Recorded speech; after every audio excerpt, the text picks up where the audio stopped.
As many of you know, the major has evolved as a result of concerted and focused interest from and the leadership of our faculty, and particularly the dynamic Professor Greta Austin, our students and alumni, and it builds on the successful minor that's been offered at the university for a number of years. This moment is truly an historic milestone for Puget Sound. Our Women's Studies program began back in 1971, becoming Gender Studies in the early 2000s, and Gender and Queer Studies in 2015. It was important to include LGBTQ studies in the name of the program, and I would offer it provided a framework to give visibility and voice to those who were for so very long prevented from being fully seen, heard, and valued in their academic or scholarly work or their personhood. In a very real way, this program created an academic space and home for our students to be more of their full and unfettered selves in our changing world. The Gender and Queer Studies major brings forth the best of the liberal arts tradition, exploring interdisciplinary ideas, theories, and scholarship across biology, economics, education, government, politics, psychology, sociology, and more.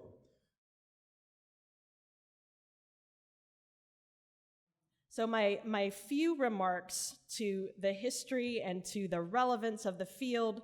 Ms. Magazine published an article today, which noted that in 2020, this marks the 50th year anniversary of the founding of the first program in women's studies at San Diego State University. There are certainly enduring questions at the heart of this field. The attention to structural nature of patriarchy, to interlocking dynamics of race, class, and gender, to the slogan, "The personal is political." These insights were so key to the founding of women's studies as a field. They continue to be issues that are threaded through the headlines that we see in our newspapers and on our social media feeds. So talk about relevance to a changing world. These key insights are, of course, still central to the field, but as this field has expanded and changed, you may have noticed that we are no longer women's studies, although feminist insight and feminist analysis still continues to be an important part of what we do. But our title now, as of 2015, is Gender and Queer Studies. Here on our campus, as elsewhere, women's studies, gender and queer studies started as an insurgent field of knowledge. I went back and looked in the Trail, our student newspaper, for some of the early information about the founding of the program in the 70s. And I was fascinated to see an article published in 1971, which interviewed one of the students who was part of what was then called the Women's Study Curriculum Committee. Women's Study. And they were being supported in part by the Urban Studies program, which played an important role in supporting the formation of this committee. And it was primarily driven by students who were really interested in having more material in the curriculum that addressed the needs of women students who at that point were facing then, as many women and as many marginalized people continue to face, real difficulties in being hired for jobs and other forms of systemic discrimination.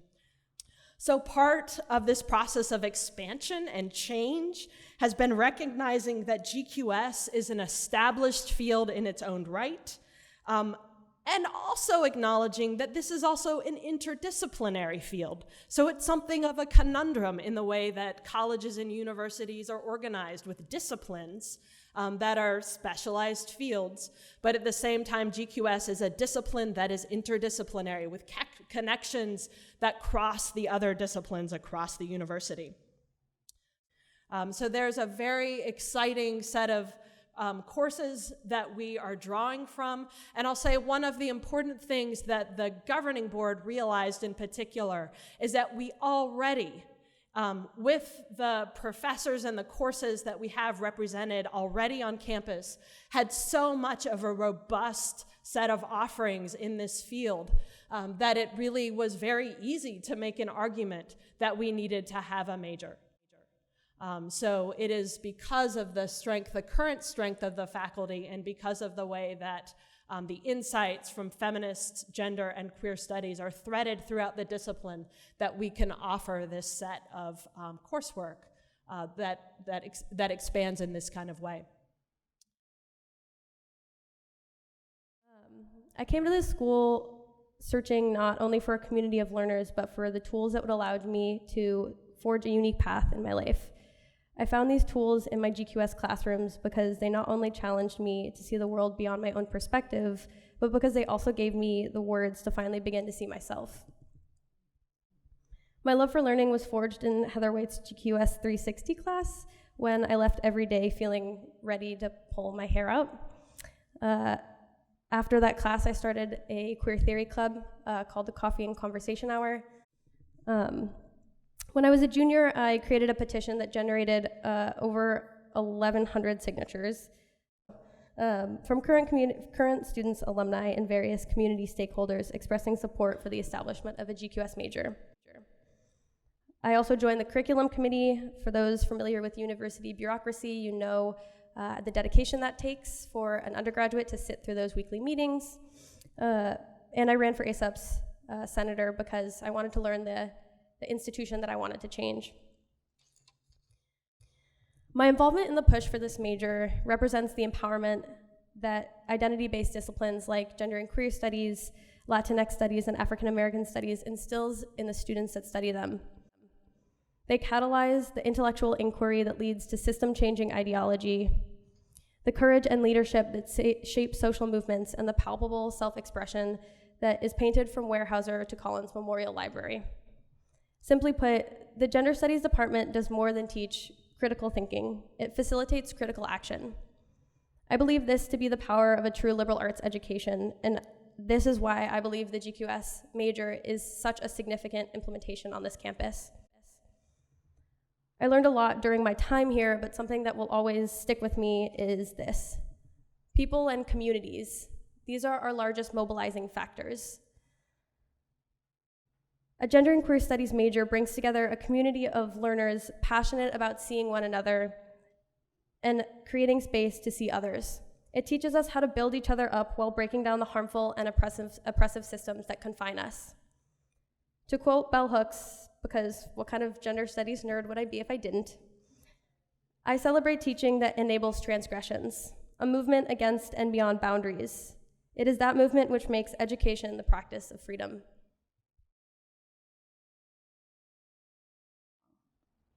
If my entire life work can change from a few classes and intentional spaces, I absolutely wish and know the same can be true for our students who now have the opportunity to take African American studies and gender and queer studies as majors, both having been made a possibility during my 4 years' time here. It is intentionally that I intertwined those two majors and named them in the same sentence. As we honor Black History Month in the wake of 1619, I will highlight drops of an ocean that created currents of change. Some of the major advances Black women, women of color, and queer women of color contributed to critical feminist thought and social equity include, but are not limited to, the Combahee River Collective, intersectionality being coined by Kimberly Crenshaw for and by Black women, later to be diluted to become a queer theory, grand theory of everything, from Ella Baker to today's originators of the Black Lives Matter movement and Tamara Burke's Me Too movement. The words of Bell Hooks, feminist thinking teaches us all, especially, how to love justice and freedom in a way that foster and affirm life. One undergraduate course in gender and queer studies can change the course of your life as it had mine. To see yourself, understand yourself, the systems that we're so steeped in and sleepy to get a little awakened, a lot angry, and harnessing that all in to bring others into the collective work to combat injustice. Our lives and legacy, those who came before, are not minor at all.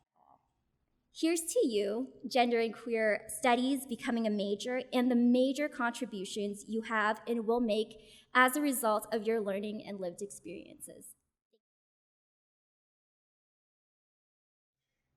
One of the things that I want to share with you about the LGBTQ community in Washington is that there are no studies on who we are.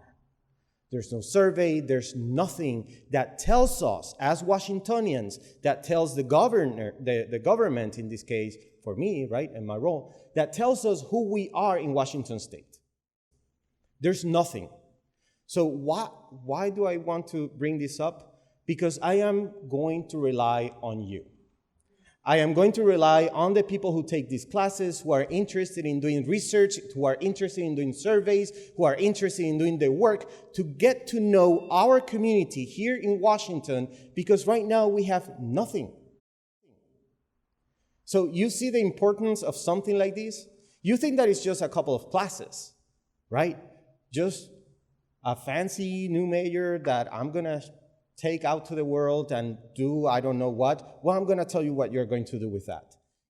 You're going to tell me and my commissioners and the governor what it is that our community needs here in Washington. We're going to rely on your research, on your surveys, on your studies, on your experience to change things here in Washington. It is important not only for Tacoma and for Pierce County, it is important for all of Washington and for all of the United States. So the work that you're going to be doing during this time, taking these classes and doing research and all that, is really going to transform the way in which our community in Washington is protected, laws are expanded, and we keep knowing and learning about our community. So please, when you go into those classes, remember that it's not just about a title. It is not just about filling up, requirements. It is about transforming people's lives in the here and now, in real time, for real people, for people who need protections and who need expansions of the protections that we already have.